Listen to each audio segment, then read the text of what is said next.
Gaza के बीच युद्ध खत्म होने का नाम नहीं ले रहा, लेकिन अब दावा किया जा रहा है कि ये युद्ध जल्द ही समाप्त हो जाएगा। ये दावा किसी और ने नहीं बल्कि अमेरिका के राष्ट्रपति डोनाल्ड ट्रंप ने किया है। दरअसल ट्रंप ने गाजा में युद्ध विराम को लेकर 21 पॉइंट्स का एक प्रस्ताव पेश किया है। वो 21 पॉइंट्स क्या है वो आपको आगे बताएंगे। उससे पहले एक सवाल उठ रहा है कि क्या ट्रंप के प्लान 21 के सामने नेतन्याहू को झुकना पड़ेगा।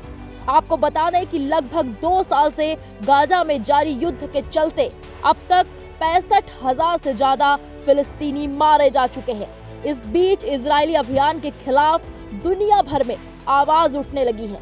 हाल के दिनों में ब्रिटेन, कनाडा और फ्रांस समेत कई देशों ने फिलिस्तीन को मान्यता देने की घोषणा की है, जो इजराइल के लिए झटका बताया जा रहा है। ऐसे में ट्रंप के बयान ने नेतन्याहू पर दबाव बढ़ा दिया है। दरअसल अमेरिका ने जो 21 सूत्री शांति प्रस्ताव पेश किया है, उसके तहत इजराइल को गाजा से अपनी सेना हटानी होगी और हमास को पूरी तरह से निरस्त्र होना पड़ेगा। बता दें कि ये प्रस्ताव अमेरिका ने न्यूयॉर्क में संयुक्त राष्ट्र महासभा यानी कि UNGA के सत्र के दौरान कुछ अरब और मुस्लिम देशों के साथ साझा किया। इस योजना को खास बनाने वाली बात यह है कि इसमें गाजा के लोगों को वहीं रहने के लिए प्रोत्साहित किया गया है। इसे अमेरिकी नीति में बड़ा बदलाव माना जा रहा है, क्योंकि फरवरी में राष्ट्रपति ट्रंप ने कहा था कि अमेरिका गाजा को अपने नियंत्रण में लेकर वहां के करीब 20 लाख लोगों को स्थायी रूप से कहीं और बसाएगा। इतना ही नहीं, इस योजना में भविष्य के फिलिस्तीनी राज्य का जिक्र भी है, जबकि ट्रंप प्रशासन ने अब तक 2 राष्ट्र समाधान का समर्थन नहीं किया था। अब बात कर लेते हैं ट्रंप के प्लान 21 की। गाजा को एक दहशतगर्दी मुक्त और सुरक्षित इलाका बनाया जाएगा, जो पड़ोसी देशों के लिए खतरा ना हो। गाजा पट्टी को दोबारा तामीर करना होगा ताकि वहां के लोगों की जिंदगी बेहतर हो सके। योजना मानने पर दोनों पक्ष तुरंत सीज फायर करेंगे। इजराइल मिलिट्री ऑपरेशन रोक देगा और धीरे धीरे गाजा से पीछे हटेगा। इजराइल के कबूल करने के 48 घंटे में सभी बंधकों को लौटाया जाएगा। इसके बाद इजराइल सैकड़ों फिलिस्तीनी कैदियों, 1000 से ज्यादा बंदी गाजा वासियों और सैकड़ों लाशों को वापस करेगा। जो हमास मेंबर शांतिपूर्ण सहअस्तित्व की शपथ लेंगे, उन्हें आम माफी मिलेगी। जो जाना चाहेंगे, उन्हें सुरक्षित रास्ता और शरण देने वाले देश में भेजा जाएगा। मानवीय सहायता रोजाना कम से कम 600 ट्रकों के स्तर पर बहाल होगी। साथ ही मलबा हटाने और ढांचे की मरम्मत शुरू होगी।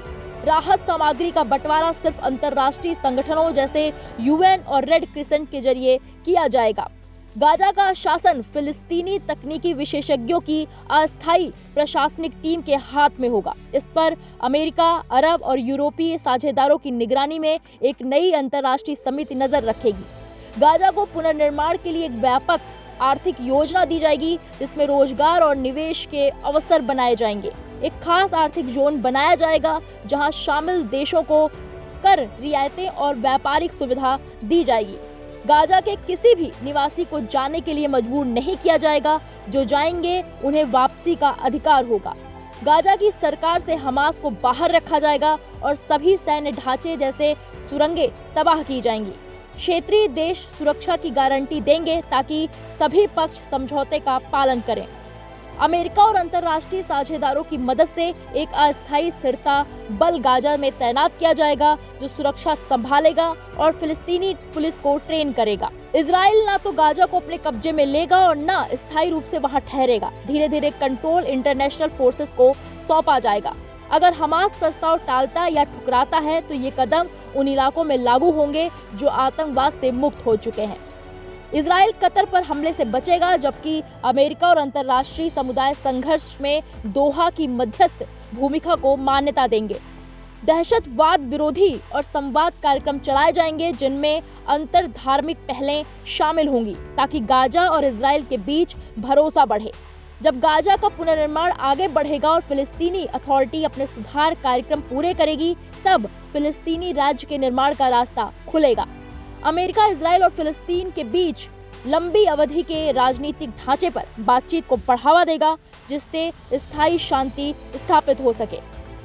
वहीं इजराइल के प्रधानमंत्री बेंजामिन नेतन्याहू ने इस प्रस्ताव का कड़ा विरोध किया। उन्होंने संयुक्त राष्ट्र महासभा में कहा, 7 अक्टूबर के हमले के बाद यरूशलेम से 1 मील दूर फिलिस्तीनी राज्य बनाना वैसा ही है जैसे 9/11 के बाद न्यूयॉर्क से 1 मील दूर अलकायदा का राज्य बना देना।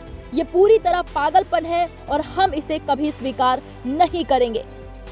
हालांकि ट्रंप पहले भी कई बार ये दावा कर चुके हैं कि इजराइल और हमास के बीच युद्ध को शांत करने के लिए समझौता जल्द होने वाला है, लेकिन अब तक कोई ठोस नतीजा सामने नहीं आया। अब देखने वाली बात यह है कि क्या ट्रंप का ये प्लान गाजा का युद्ध रोकेगा या नहीं।